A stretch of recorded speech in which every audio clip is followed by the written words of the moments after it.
வணக்கம்.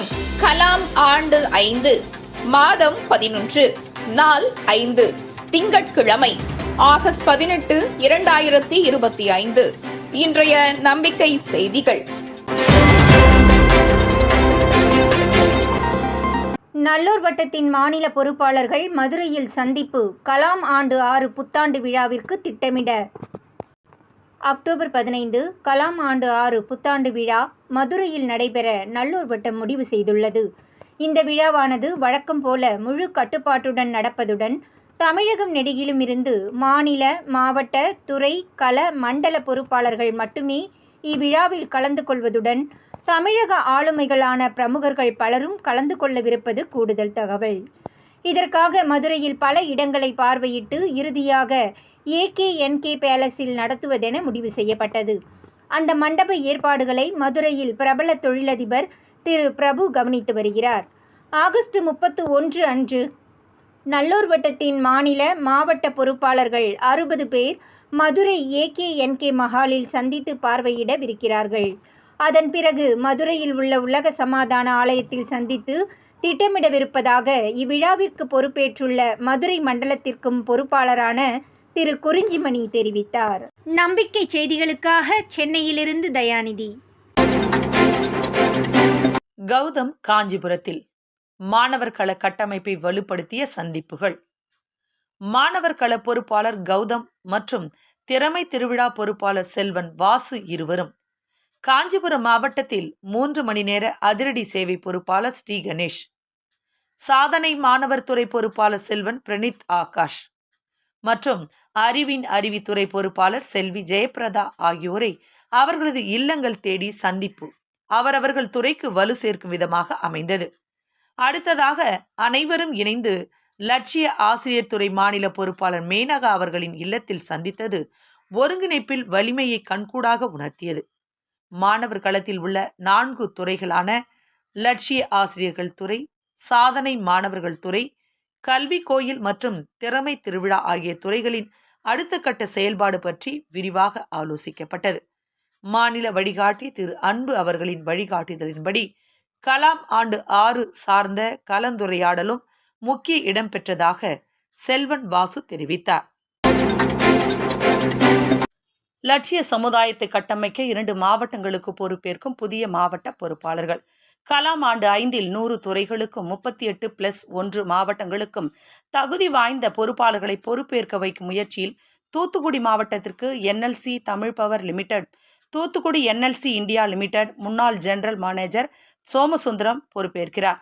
அடுத்ததாக நாமக்கல் மாவட்டத்திற்கு ராசிபுரம் ரோட்டரி பெண்கள் சங்கத்தின் தலைவரும் வழக்கறிஞருமான திருமதி சிவ லீலா ஜோதி அவர்கள் பொறுப்பேற்றுள்ளது. அந்தந்த மாவட்டத்தில் நல்லூர் வட்டத்தின் லட்சிய சமுதாய கட்டமைப்பிற்கு மிகுந்த வலிமை சேர்க்கும் என்ற நம்பிக்கையுடன் தமது பாராட்டுக்களை தெரிவித்துக் கொள்கிறார் நல்லூர் வட்டத்தின் மாநில பொறுப்பாளர் முத்துகிருஷ்ணன். நம்பிக்கை செய்திகளுக்காக புதுச்சேரியிலிருந்து ஜூலிதாஸ். சுதந்திர தினத்தில் தூய்மை பணியாளரை தேசிய கொடியை ஏற்ற வைத்து அழகு பார்த்த சுப்பிரமணிய நகர் குடியிருப்போர் நல சங்கம். ஈரோடு வீரப்பன்பாளையம் சுப்பிரமணிய நகர் குடியிருப்போர் நல சங்கம் ஆகஸ்ட் 15 அன்று கொண்டாடிய சுதந்திர தின விழாவில் அப்பகுதியின் தூய்மை பணியாளரான திருமதி சுகன்யா அவர்களை அழைத்து மேடையில் பிரபல தொழிலதிபர் அக்னி ஸ்டீல்ஸ் நிர்வாக இயக்குனர் திரு தங்கவேலு ஐயா அவர்களுக்கு இணையாக அமர வைத்து தேசிய கொடியை ஏற்றி வைத்து அழகு பார்த்து பெருமைப்பட்டனர். திருமதி சுகன்யா இந்த செயலால் மிகுந்த நெகிழ்ச்சி அடைந்து கண்கலங்கி தமது நன்றியினை தெரிவித்ததாக அச்சங்கத்தின் உறுப்பினர் திருமதி ஷகிலா தெரிவித்தார். அப்பகுதி வாழ் மக்கள் நாள்தோறும் சந்திக்கும் வகையில் சுப்பிரமணிய நகர் பூங்காவில் யோகா பயிற்சி செய்ய வசதியாக தரைத்தளம் அமைக்க திருமதி குணசுந்தரி தங்கவேலு திட்டமிட்டுள்ளதாகவும் திருமதி ஷகிலா தெரிவித்தார். 79வது சுதந்திர தின விழா நம்பிக்கை செய்திக்கு இன்னும் முடிவடையவில்லை.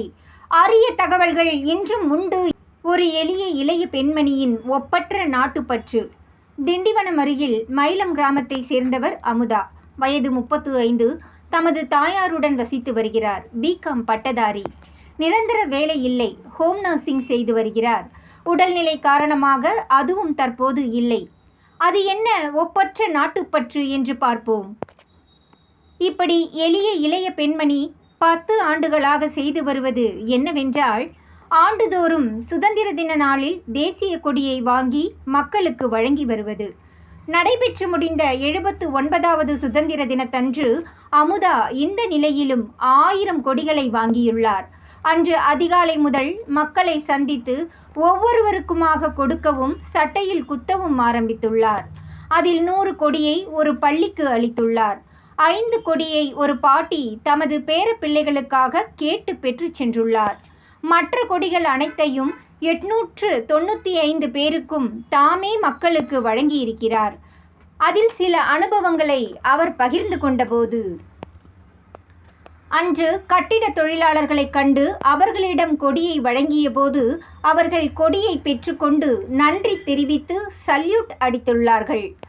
ஒரு பேருந்தில் ஏறி அனைத்து மக்களுக்கும் ஓட்டுநர் உட்பட கொடியை கொடுத்து அதே பேருந்தில் திரும்ப வரும்போது அதில் ஏறிய மக்களுக்கும் கொடுத்தபோது அந்த பேருந்து நடத்துனர் அமுதாவை பாராட்டும் விதமாக பயணச்சீட்டிற்கு பணம் வாங்க மறுத்துள்ளார். பேருந்தில் ஒரு முதியவர் கொடியை பெற்றுக்கொண்டு ஆற தழுவி நெஞ்சார பாராட்டியதாக அமுதா தெரிவித்தார். ஒரு இளைஞர் தமது மிதியடியை கழட்டிவிட்டு கொடியை பெற்று கொண்டுள்ளார். இன்னொருவர், நான் இன்னும் குளிக்கவில்லையே என்றாராம். அமுதாவின் இந்த செயல் ஒரு தனித்துவமான நாட்டுப்பற்றுதானே. நம்பிக்கை செய்தியும் அமுதாவிற்கு பாராட்டுக்களையும் சுதந்திர தின வாழ்த்துக்களையும் தெரிவித்துக் கொள்கிறது. வந்தே மாதரம், வந்தே மாதரம், வந்தே மாதரம். நம்பிக்கை செய்திகளுக்காக சென்னையிலிருந்து தயாநிதி. 3 மணி நேர அதிரடி சேவை ஆரகளூர் கிராமத்தில். கள்ளக்குறிச்சி மாவட்டம் ஆரகளூர் கிராமத்தில் அம்பாயிரம் அம்மன் கோவில் தூய்மை பணியில் நல்லூர் வட்ட பொறுப்பாளர்கள் சந்தோஷ்குமார், ஜெய்சங்கர், வசந்தி, இளையராஜா மற்றும் மாணிக்க மாணவர்கள் புகழொலி, ஜெயச்சந்திரன் ஆகியோர் ஈடுபட்டதாக VVM மாணிக்கம் தெரிவித்தார். அடுத்ததாக அதே ஊராட்சியில் உள்ள ஏரிக்கரையில் பனை விதை நடவு செய்ய திட்டமிட்டுள்ளதாக மாணிக்கம் தெரிவித்தார்.